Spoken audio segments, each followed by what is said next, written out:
하나님이 그에게 일러주신 곳에 이른지라. 이에 아브라함이 그곳에 제단을 쌓고 나무를 버려놓고 그의 아들 이삭을 결박하여 제단 나무 위에 놓고 손을 내밀어 칼을 잡고 그 아들을 잡으려 하니 여호와의 사자가 하늘에서부터 그를 불러 이르시되 아브라함아 아브라함아 하시는지라. 아브라함이 이르되 내가 여기 있나이다 하매 사자가 이르시되 그 아이에게 네 손을 대지 말라. 그에게 아무 일도 하지 말라. 네가 네 아들 네 독자까지도 내게 아끼지 아니하였으니 내가 이제야 네가 하나님을 경외하는 줄을 아노라. 아브라함이 눈을 들어 살펴본즉 한 수디양이 뒤에 있는데 뿔이 수풀에 걸려 있는지라. 아브라함이 가서 그 수디양을 가져다가 아들을 대신하여 번제로 드렸더라. 아브라함이 그 땅 이름을 여호와 이레라 하였으므로 오늘날까지 사람들이 이르기를 여호와의 산에서 준비되리라 하더라. 아멘. 하나님께서 75세인 아브라함에게 큰 민족의 조상이 되리라는 축복을 약속하신 후 25년이 지난 후에야 기적적으로 아들을 얻게 하셨는데 하나님께서는 그 외아들 이삭을 번제로 드리라는 그야말로 감당하기 어려운 명령을 내리십니다. 하지만 아브라함은 이런 하나님의 명령을 받고도 결코 망설이거나 주저하지 아니하고 즉시 순종하여 하나님으로부터 그의 믿음을 인정받았습니다. 아브라함의 순종의 믿음은 모리아 산으로 가는 3일의 여정 속에서 변하지 않았습니다. 이것은 하나님께서 우리에게 명하신 일들이나 우리가 하나님께 소원한 것들을 중도에 포기하지 말고 끝까지 지키고 순종해야 할 것을 교훈합니다. 믿음의 조상이 될 아브라함은 믿음의 사람이 경험할 수 있는 최대의 시험에 직면해야만 했습니다. 우리는 아브라함의 행동에서 위대한 믿음의 역사를 보게 됩니다. 그는 이유를 묻지 않았습니다. 그리고 그 문제를 누구와도 상의하지 않았습니다. 그는 감당하기 어려운 하나님의 명령을 받고도 주저하거나 흔들리지 않았습니다. 그는 신속하게 행동하였습니다. 즉, 그는 아침에 일찍 일어났습니다. 그리고 그의 결심은 단호했습니다. 번제에 쓸 나무를 준비했고 이삭을 번제로 드리는 일을 방해하지 못하도록 종들을 산 밑에 남아있도록 하였습니다. 이 말씀 속에서 몇 가지를 살펴보려 합니다. 첫째로 아버지로서의 희생이 있었습니다. 독자 이삭을 번제로 드리라는 말씀에서 독자인 아들이 어떻게 얻어진 아들이며 얼마나 귀한 아들인지를 알 수 있습니다. 그러기에 그 아버지의 모든 희망과 애정이 그 아들에게 있었습니다. 그런 아들을 제물로 바치는 행위는 그의 모든 것을 하나님께 드리는 것을 의미하는 것이죠. 이와 마찬가지로 하나님께서는 당신의 모든 애정과 계획이 아들 예수 그리스도 안에 담겨 있음에도 불구하고 그의 아들을 우리에게 내어주셨습니다. 그러므로 하나님께서 당신의 아들을 얼마나 사랑하셨는가를 이해하기 전에는 우리가 하나님께서 치르신 그 희생이 얼마나 큰 것이었음을 결코 이해할 수 없습니다. 하나님께서 아브라함과 같이 당신의 아들을 내어주셨다는 사실은 그의 모든 것을 우리에게 주신 것과 같습니다. 둘째로 아들의 순종이 있었습니다. 두 사람이 동행하였다는 말은 매우 중요한 뜻을 가지고 있습니다. 이것은 예수 그리스도와 그의 아버지이신 하나님께서 함께 동행하셨다는 그런 뜻과 같습니다. 시편 40편 8절에 다윗은 이렇게 얘기합니다. 나의 하나님이여 내가 주의 뜻 행하기를 즐기오니, 그런 말씀이 있습니다. 다윗의 이러한 고백은 다시 말해서 아버지의 목적과 아들의 목적은 하나임을 보여주고 있는 것입니다. 이렇게 예수님과 같이 이삭에게도 이러한 결심과 순종이 있었던 것입니다. 이런 순종은 먼저 짐을 지는 것으로 나타났습니다. 아브라함이 이에 번제나무를 취하여 그 아들 이삭에게 지우고라는 말씀에서 아버지가 볼 때에 그 아들의 등에 지워진 나무가 무엇으로 보였겠습니까? 그것은 죽음의 상징인 십자가였습니다. 그것은 사랑하는 아버지 하나님에 의하여 무거운 짐이 지워진 하나님의 독생자의 모습을 그대로 나타내고 있는 것이라고 하는 것입니다. 이사야 53장 6절에는 우리 무리의 죄악을 그에게 담당시키셨도다 라고 말씀하고 있는데, 이것이 바로 대속의 죄의 짐을 짊어진 하나님의 독생자의 모습인 것입니다. 다음에는 묶여서 단 위에 올려졌습니다. 그 아들 이삭을 결박하여 단나무 위에 올려놓고 라는 말씀은 의아하게 생각하지 않을 수 없는 그런 말씀입니다. 이삭은 그때 대략 한 25세 된 젊은이였기에 반항할 수도 있었을 것입니다. 하지만 그런 모습은 성경에서 찾아볼 수 없습니다. 이삭과 같이 예수님께서는 어린 양처럼 번제로 드려졌지만 아무런 불평 한마디 없이 그 고통을 감내하였습니다. 침묵을 지키셨고 그 침묵은 바로 주님의 사랑과 희생을 보여주신 것입니다.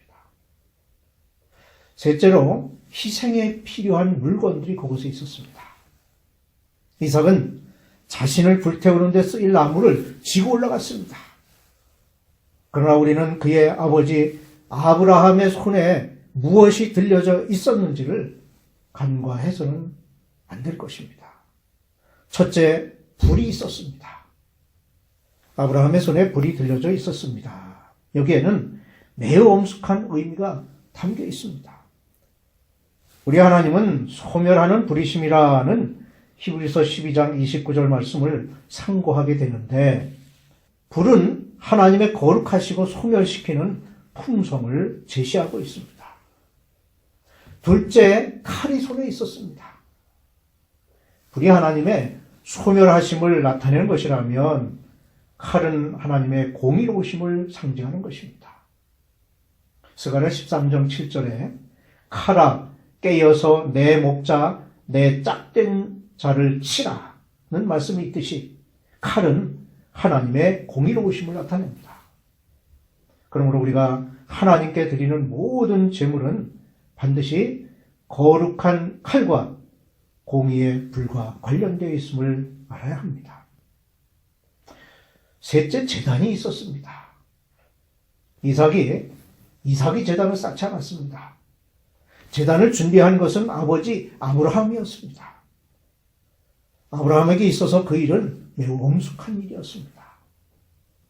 이와 같이 하나님께서는 영원 전부터 아들을 위한 제단을 준비하셨습니다. 즉, 우리 주님은 세상의 기초가 놓일 때부터 죽임 당할 어린 양이셨던 것입니다.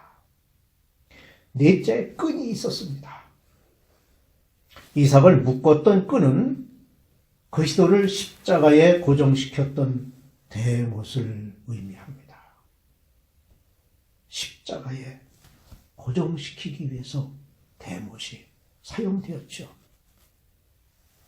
그러나 사실 사랑의 끈이 주님을 묶었던 것이고, 그것이 쉽게 풀리지 않았던 것은 아들에 대한 아버지의 사랑과 아버지에 대한 아들의 사랑, 그리고 인간에 대한 사랑으로, 그야말로 그것은 삼벽으로 된 사랑의 끈이라고 할 수 있습니다.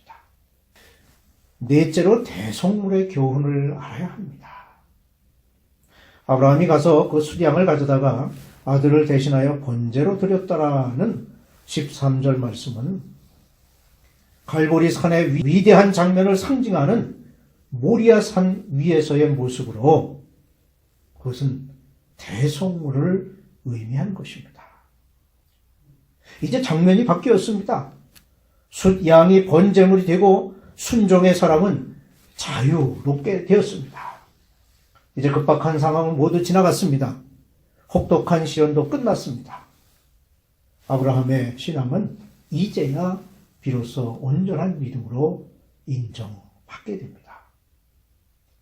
그리고 슬픔과 고통의 제사가 하나님께서 미리 준비해 두신 선한 그 제물로 드려지는 기쁨의 제사로 바뀌었으며 자기에게 주신 하나님의 은혜를 감사하며 여호와 이레, 즉 여호와께서 준비하신 은혜의 주님을 찬양하는 아름다운 모습으로 모든 것을 마무리하게 되었습니다. 하나님께서는 시험과 믿음을 확인하신 후 반드시 준비하신 또 다른 역사를 이루십니다. 이러한 하나님의 준비하심은 그분이 하시는 일을 그의 섭리 안에서 치밀하게 계획하시고 예비하시는 일들임을 증명합니다. 아브라함이 이삭을 제물로 바치려 했을 때 그는 하나님의 음성을 듣게 되었습니다. 시험과 확인의 과정은 이제야 비로소 끝이 난 것입니다. 하나님의 음성을 듣고 난 후에 아브라함이 머리를 들어 위를 살펴보니 그곳에는 이삭 대신 제물로 삼을 숫양이 나뭇가지에 뿔이 걸려 움직이지 못하고 있었습니다. 얼마나 대단한 세심하심입니까? 아브라함에 대한 축복과 함께 그 자리에서 가장 필요로 하는 제물을 예비하신 것은 하나님의 계획의 치밀함을 보여주는 것입니다. 사실 이러한 하나님의 준비하심과 채워주심은 오늘 우리들의 생활 속에서도 이루어지고 있습니다. 그러나 우리는 떠오르는 태양과 밤이면 돋는 그 달을 보면서도 하나님께 대한 감사의 마음을 갖지 못하고 오히려 당연한 것으로 그것들을 받아들이고 살아갑니다.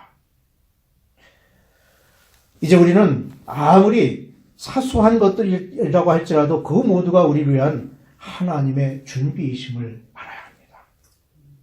2000년 전 이스라엘이 로마 압제하에서 신음할 때 하나님께서는 그의 예비하신 독생자를 그들에게 보내주셨습니다. 그분은 다름 아닌 예수 그리스도이십니다. 그러나 그들은 우리가 해와 달과 바람과 돌멩이조차도 하나님의 준비하심 때문에 존재함을 알지 못한 채 살아가고 있듯이 예수 그리스도께서 그들의 참 메시아이심을 알지 못했습니다. 하지만 그것조차도 하나님께서는 이미 알고 계셨습니다. 그리고 예수님께서 십자가에 못 박혀 죽으셨다가 사흘 만에 부활하심으로써 우리는 부활의 기쁨과 영원한 생명을 얻을 수 있었던 것입니다. 이처럼 하나님께서는 언제 어디서나 우리를 위해서 준비하고 계십니다. 이제 우리의 눈이 밝아져야 합니다. 무심코 지나쳤던 모든 일들 속에서 우리를 위해 예비하신 하나님의 은총을 발견할 수 있어야 합니다. 그러면 우리의 삶에는 기쁨과 감사, 찬송이 넘치게 될 것입니다.